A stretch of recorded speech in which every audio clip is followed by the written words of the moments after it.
Hindi ka pala nakuhanan. Akala ko napindot ko na kanina. Hindi pa pala.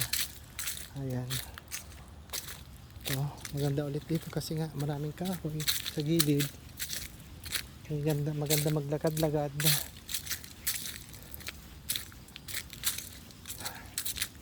Dito sa building na to medyo creepy. Sa green building na yan. Mayroon daw kasi nagpapakita dyan. Sabi ng mga staff, mga estudyante. Pero okay naman, wala pa naman ako nakikita. Minsan inaabot ako dito ng mga 8 ng gabi. And wala naman ako napapansin, wala ako nakikita.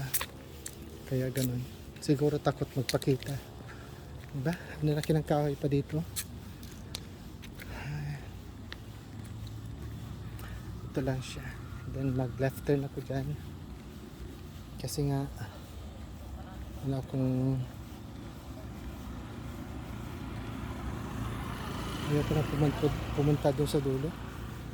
May aso kasi doon na nangahabol. Ito. Yan yung canteen. Yan yung canteen. Ito yung Faculty of Nursing. Bagong ano pa lang yan. Bago yung faculty na yan. Kaka-start lang this year. Yan, ito yung tambayan ng mga students. Mga mathematics students.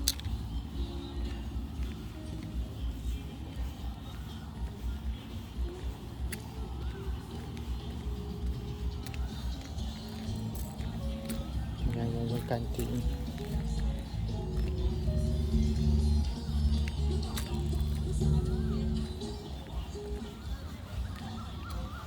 Yan, see, naririnig nyo yung music.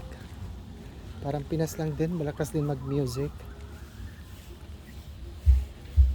Okay, hindi yan ginagamit ng building na yan. Dilapidated na kasi.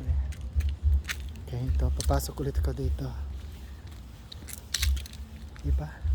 Nakakatawa maglakad dito. May ilaw. Hindi ka matatakot. Pero kanina, dinadaanan ko doon.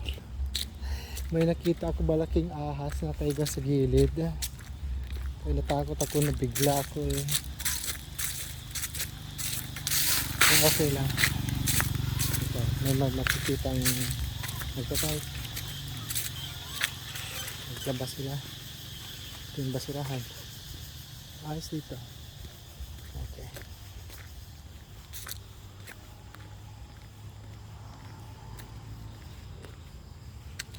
Ito. Sa mga dorm ng mga students. Maraming building yan. I think nasa 10 building na ganyan. Mura lang kasi yan kaya gusto ng mga bata, mga estudyante.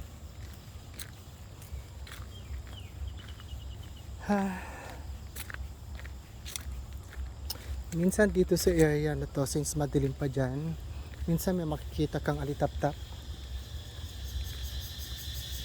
See, may naririnig kayo. Ewan ko ano tawag dyan. Lagi yan, araw-araw, gabi-gabi. Yan, see, ang taas ng ano, diba? Puno. Ang laki niya. Yan.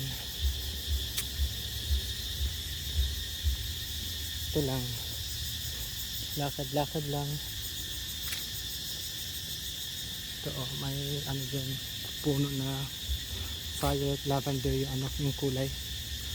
Kanina naman yellow. Ayun. Meron din yung puno ng langka doon. May bunga na rin.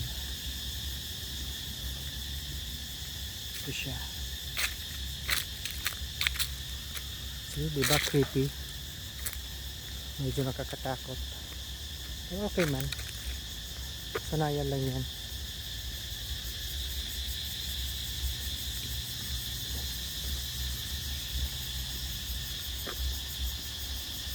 Yan.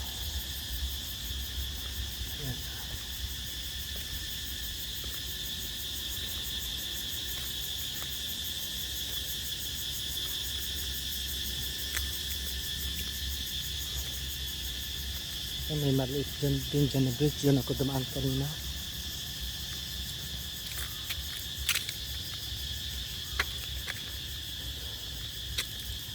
Idaan tayo dito para makita nyo yung puno ng langka. Ewan ko kung pwede lang pitasin kasi ano, malaki na rin. Ay, maliliit pa. See, nakikita nyo ba yun? Puno ng langka na yan. Ayun. May bunga siya. Tignan natin.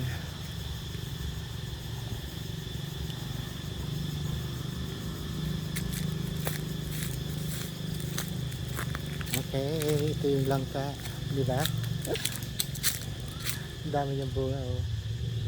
Kaso di nakakayamang kumuha. Oh, marami pa doon sa taas. Ayan. Marami pa doon sa taas. Yan lang. Sige, mag-walking pa ako ng isang round. Balikan ko ulit kayo mamaya, ha? Bye!